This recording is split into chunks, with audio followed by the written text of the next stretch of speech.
美伊关系紧张之际，伊朗海军最大舰船突然沉没，未免有点太蹊跷了。敬请关注。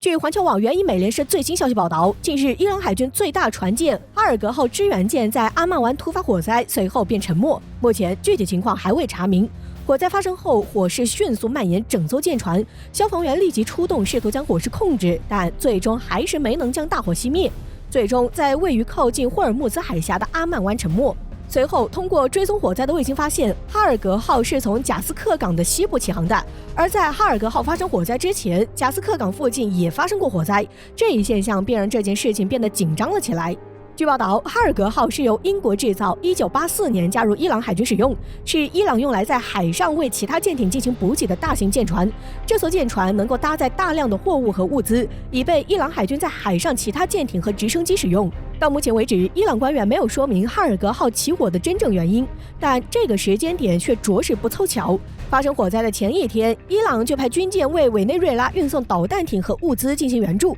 有卫星图显示，伊朗海军的一艘被号称移动基地的伊朗海军莫兰克号舰艇上搭载有7艘微型导弹艇和其他武器前往委内瑞拉的方向。在引起美国政府注意的时候，伊朗外交部表示，伊朗的军舰有权在公海行使部署，警告美国不要对其进行干涉。这便让美国很头疼，因为美国没有更正当的理由去干涉伊朗军舰在公海的航行。毕竟航行自由的口号是美国一贯的作风，也没有借口去干涉伊朗对委内瑞拉的援助。但如果不制止的话，美国对委内瑞拉的控制就没有了保障，这让美国政府很是恼火，但却没有任何办法。在这样的情况下，伊朗大型舰船突然着火，难道真的只是蹊跷吗？伊朗一直以来强硬的态度让美国很不满，早已经成为了眼中钉。而如今又插足到美国后院当中，帮助委内瑞拉脱困，属实是对美国政府进行挑衅。伊朗美国矛盾逐渐加深，这时候伊朗大船被烧，凭借美国一贯的作风，伊朗官员应该不会排除美国的嫌疑吧。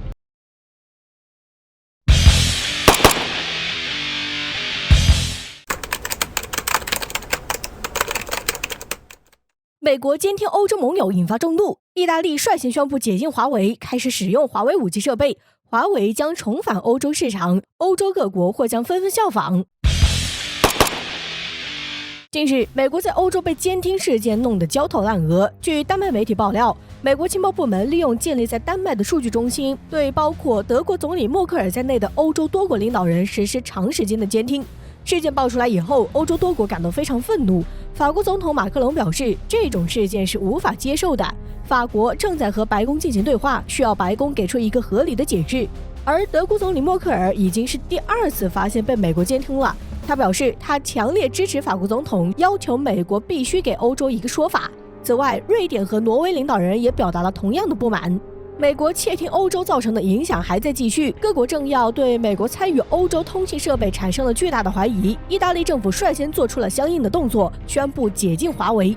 据俄罗斯卫星通讯社报道，意大利政府已经批准沃达丰在意大利的分公司使用华为5G 设备。在这之前，意大利政府对华为公司一直保持着强硬的立场。去年10月，意大利政府曾阻止了其国内公司与华为签署5G 核心网络供应设备的协议。美国曾表示，华为的通信技术对意大利的国家安全构成了巨大的威胁。一直以来，美国都以所谓的国家安全为幌子，打压以华为为代表的大批中国高科技企业，不允许其盟友使用华为设备。在之前的一段时间里，欧洲各国一直没有允许华为进入他们的国家基础建设当中。意大利这次解禁，想必也是受到了这次监听事件的影响。他们要求与华为合作的沃达丰公司保证极高的网络安全水平，估计是害怕发生再一次的监听事件。美国在毫无证据的情况下造谣华为为中国搜集情报，威胁国家安全，使欧洲各国跟随美国刻意打压华为。我们有理由相信，美国这么给华为扣帽子，就是因为他自己经常干，所以他才会把华为想得和他一样阴暗，以他自己的丑恶来描绘中国。欧洲各国现在经历了这次美国监听，心中一定是五味杂陈。比较之前，他们还相信美国所说的华为威胁国家安全，抵制华为。现在发现，其实最危险的还是美国。这次之后，各国政要一定会对自己的国家通信网络进行严密的排查和升级。毕竟谁也不想被美国全天候的监视。这次意大利政府做出了表率，相信未来会有更多的欧洲国家会陆续对华为打开国门。大规模解禁华为的设备的事件即将发生，毕竟华为已经在世界其他国家证明了设备的安全性和可靠性。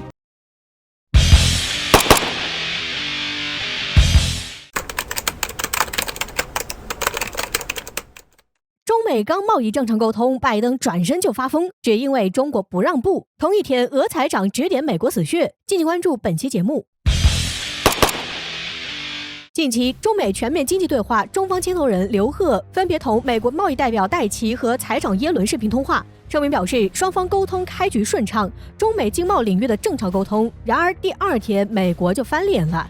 据白宫网站6月3号消息称，美国总统当天签署一项行政令，以应对中国军工企业威胁为由，将华为、中芯国际、中国航天科技集团等59家中国企业拉入黑名单，禁止美国与这些中企进行投资交易，将在8月2号凌晨生效。拜登此举其实就是前总统特朗普政策的继承，原本很多中国公司就在这份名单上，拜登上任后有多家中国企业申诉，小米公司、罗矿科技就免于制裁，小米还被美国移出所谓的涉军黑名单。拜登这顿操作也是给国内企业一个警告，不要再有什么幻想，在国家竞争面前，大棒迟早会落在自己的头上。对于拜登突然气急败坏，说明这2天美国2大经济政要深夜加班打到北京的上午电话根本没有收获，想要的东西没得到，也说明打电话的时候交流的太坦诚了，坦诚的令美国人发疯。而拜登在学特朗普极限施压，想要和你谈判获得利益，但提前制造障碍，拿障碍做筹码和你谈，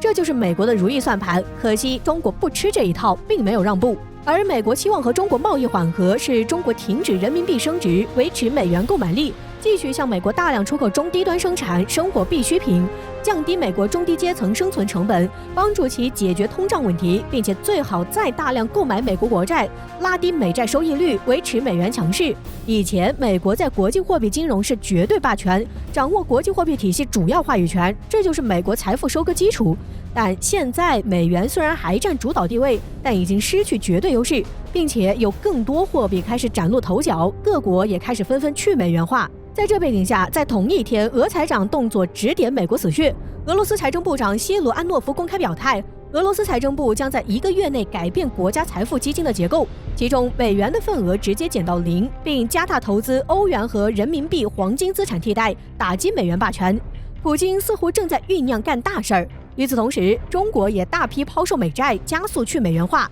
同时加快建设人民币结算体系以及数字货币，这才是中美经贸领域今后的常态。放弃幻想，准备战斗。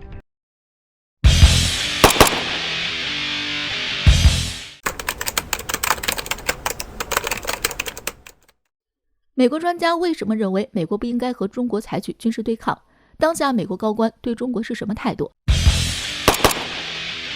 最近一名美国专家撰写的文章发表出来，称当下许多美国官员都在表述对于美国和中国这2个大国之间发生竞争的担忧之情，但这种担忧的化解方法在他们看来是需要采取军事对抗的。他表示，美国许多高层官员在这件事上的观点是呼吁五角大楼在相关事项上投入更多的资金，以使得美国在与中国的军事对抗中能够取得胜利。美国拜登政府也确实也被这种意见影响着。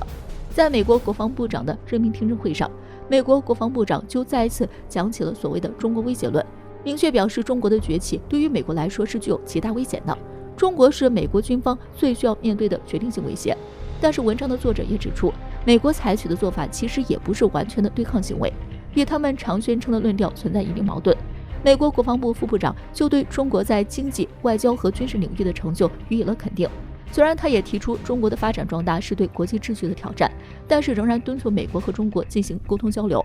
实际上，除了常提出军事对抗的许多美国高层官员外，还有许多官员都认为对中国的态度不应是军事对抗。美国众议院的军事委员会主席就指出，压制中国不应该是美国采取的行动，美国更应该考虑是否更改自己的态度。在他看来，对于中国更应该用威慑而不是对抗。而对于中国经济、科技更敏感的美国专家指出，在当下的中国人眼中，美国在技术、基建等多方面领域都是正走向失败的，是一个被各种糟糕政策而削弱的国家，也不具备很强的凝聚力。而更加可悲的是，有很多事实都在支持着他们的这种看法。这种背景下，美国不应冒险采取中国军事对抗的方式。美国中情局局长也发表言论称，军事对抗不应是美国的中心，更应注重的是技术方面的竞争。文章作者在最后提出，综合以上种种说法，他认为美国应该扔掉和中国开战的想法，因为想法子用军事对抗中国，还不如想想如何发展好美国。